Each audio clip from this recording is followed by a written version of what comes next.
जय जय श्री राम। और जिस तरीके से अर्णव गोस्वामी के साथ वो बहुत ही खुशी की बात है, जो दीपावली के पहले पहले हमारी वही दीपावली हम लोगों ने मनाई। और जिस तरीके से अर्णव पे ये इन लोगों ने किया, ये अर्णव के ऊपर अटैक नहीं था, ये एक भारत के युवाओं की एक देशभक्ति की आवाज़ को कुचलने की एक इनकी साजिश थी।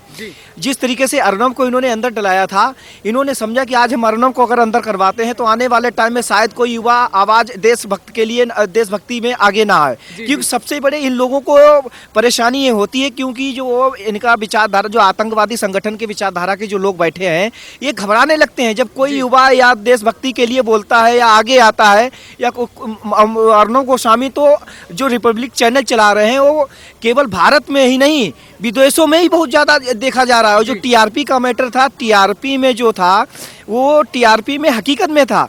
इनके ऊपर जो केस लगवाया जा रहा है, जिस कंपनी पे उद्धव सरकार ने प्रेशर डाला, उसी कंपनी ने, एजेंसी ने उद्धव सरकार के ऊपर पिट्स डाल दी हाईकोर्ट में जाके।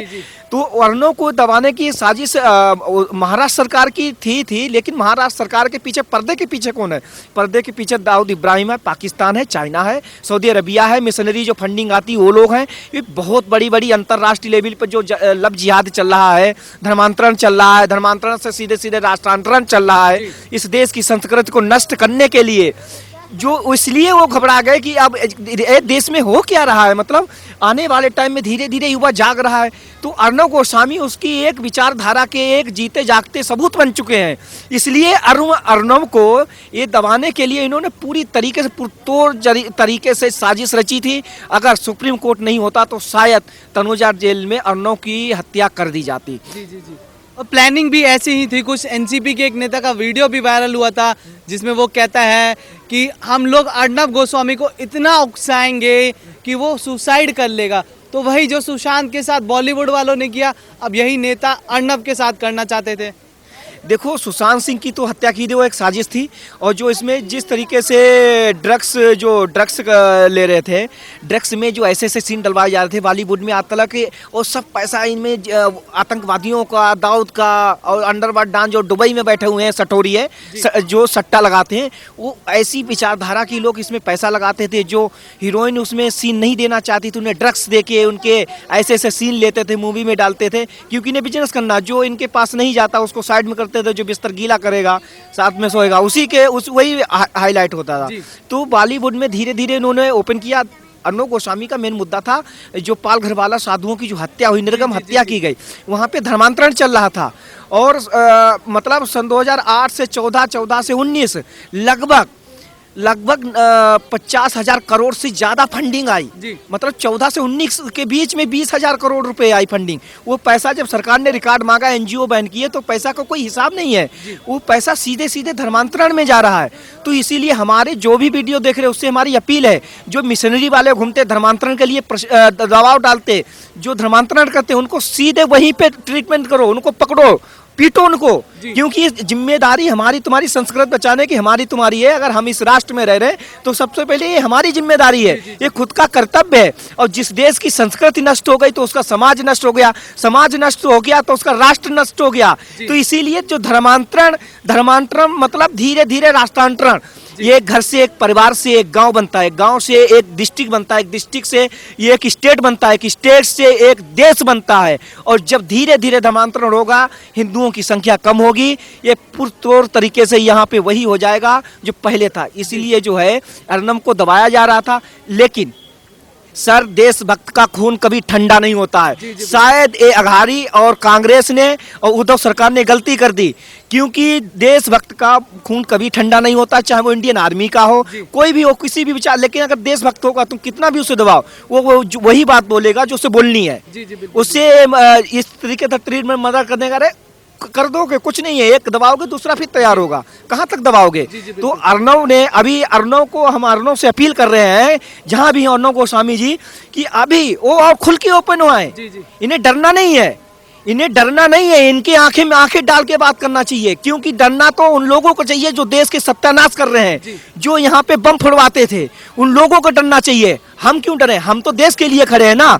इसीलिए अब जो ऐसे लोगों को, जो लोग यहाँ पे देश को करप्शन, मिशनरी, धर्मांतरण चला रहे थे, ऐसे लोग अगर नहीं डरेंगे तो देश बर्बाद हो जाएगा। ये देश उस तरीके से हो जाएगा जिस तरीके से पारसी कंट्री ईरान था, जो इस्लामिक स्टेट हो गया है।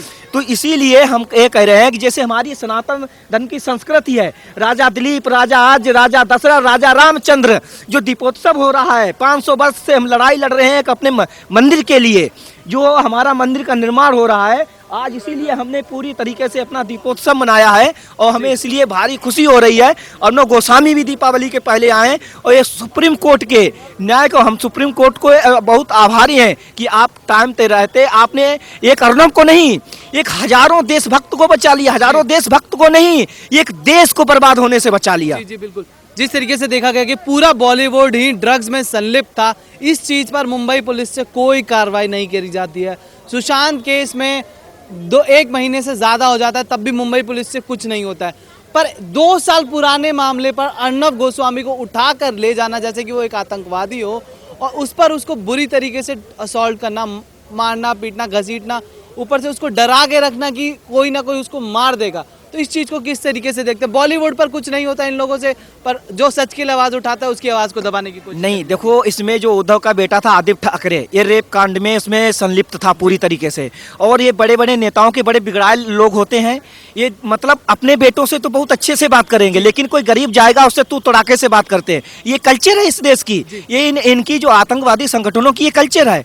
उसको आदित्य को बचाने के लिए चक्कर में इन्होंने अर्नब गोस्वामी को जेल में डाला। देखो, कई मैटर थे, मेन था पालघर का साधुओं की निर्गम हत्या, सुशांत की हत्या, और जिस तरीके से सुशांत के मुद्दों को दबाया जा रहा था, वो उसमें केवल उद्धव सरकार के पीछे और कई ताकतें थी, जो विदेशों से फंडिंग आ रही है, उनके टुकड़ों पे पलने वाले जो लोग हैं, अगर वो ऐसा नहीं करते तो उनकी दुकानें बंद हो जाती। तो इसलिए हमें कह रहे हैं कि यहाँ पे हिंदुओं के जागने की बहुत जरूरत है। और आप अगर ये सोच रहे हैं कि एक विशेष वर्ग, नहीं जी, ये गलत है। अब विशेष वर्ग नहीं है जो खुल के देश के लिए, सत्यानाश के लिए खड़ा है, रोड जाम कर रहा है, इस तरीके से ये बर्दाश्त नहीं करेंगे। अर्नब गोस्वामी एक देशभक्त है और एक देशभक्त को तोड़ने की साजिश हो रही थी, उन्हें मालूम था। अब जितने भी चैनल हैं, क्योंकि ये सब पैसे लेते हैं जी, ये उसी का टीआरपी दिखाएंगे। आपने देखा बिहार चुनाव में किस तरीके से वो पोल दिखा रहे थे, एग्जिट पोल, जिसका पैसा लिया उसी का एग्जिट पोल, बाद में ईवीएम के ऊपर मतलब भंडा फोड़ करो। इंडिया में तो चुनाव आयोग बैठा है, अमेरिका पे आप देखिए जो सुपर पावर वर्ल्ड में बना बैठा, वहां पे चुनाव आयोग नहीं है। जिस तरीके से आपस में वहां लड़ रहे हैं, इंडिया में ऐसा नहीं है। लेकिन ऐसे कुछ लोग हैं, मतलब इन लोगों के लिए कुछ कहने में भी शर्म आती, क्या कहूँ, ये ऐसे लोग हैं, इनके लिए कहने नाम लेना भी नहीं चाहिए। तो इस तरीके से ईवीएम है, काल ये है, वो है, मतलब ये देश को अपनी दुकान चलाने के ऐसे उटंग नाटक बयानबाजी करते रहते हैं। अभी क्या है, अभी मोदी सरकार आ गई तो इनका दाना पानी बंद हो चुका, तो इसीलिए अब ये मतलब पूरी तरीके से बौखला चुके हैं। अब अभी तो इन्होंने मतलब एक विशेष वर्ग, चाहे आप सेफई देख लो, चाहे आतंकवादी संगठन कांग्रेस देख लो, चाहे वो लालू, क्या यूपी में केवल अखिलेश यादव ही हैं और कोई यादव मर गए हैं, वो चुनाव नहीं लड़ सकता? क्या बिहार में केवल तेजस्वी यादव है और सब यादव खत्म हो गए? नहीं जी, और भी यादव हैं, और भी यादवों को आगे आना चाहिए। एक सिर्फ विशेष वर्ग के, एक ही घराने के ये सत्ता सरकार चलेंगी, ऐसा जी नहीं होगा। हमारी समझ से तो इस पे तो एक कानून बनना चाहिए, जो एक बार पॉलिटिक्स में आ गया, चाहे वो अमेरिका हो या रसिया हो, 2 बार प्रधानमंत्री रहे या मुख्यमंत्री रहे, उसके बाद में उसके फैमिली का कोई भी राजनीति में नहीं होना चाहिए। क्योंकि और नीचे तबके के उठ के लोग आना चाहिए, हो सकता है उनके देशभक्ति की भावना वो करें। और जो ज्यादा दिन सत्ता में रहता है, वो वैसे भी जैसे कांग्रेस ने सत्यानाश किया, कोई देखने वाला नहीं होता है, उसका कोई विरोध करने वाला नहीं होता। जिसका कोई विरोध करने नहीं आता, वो जो चाहे वो करता है। जी।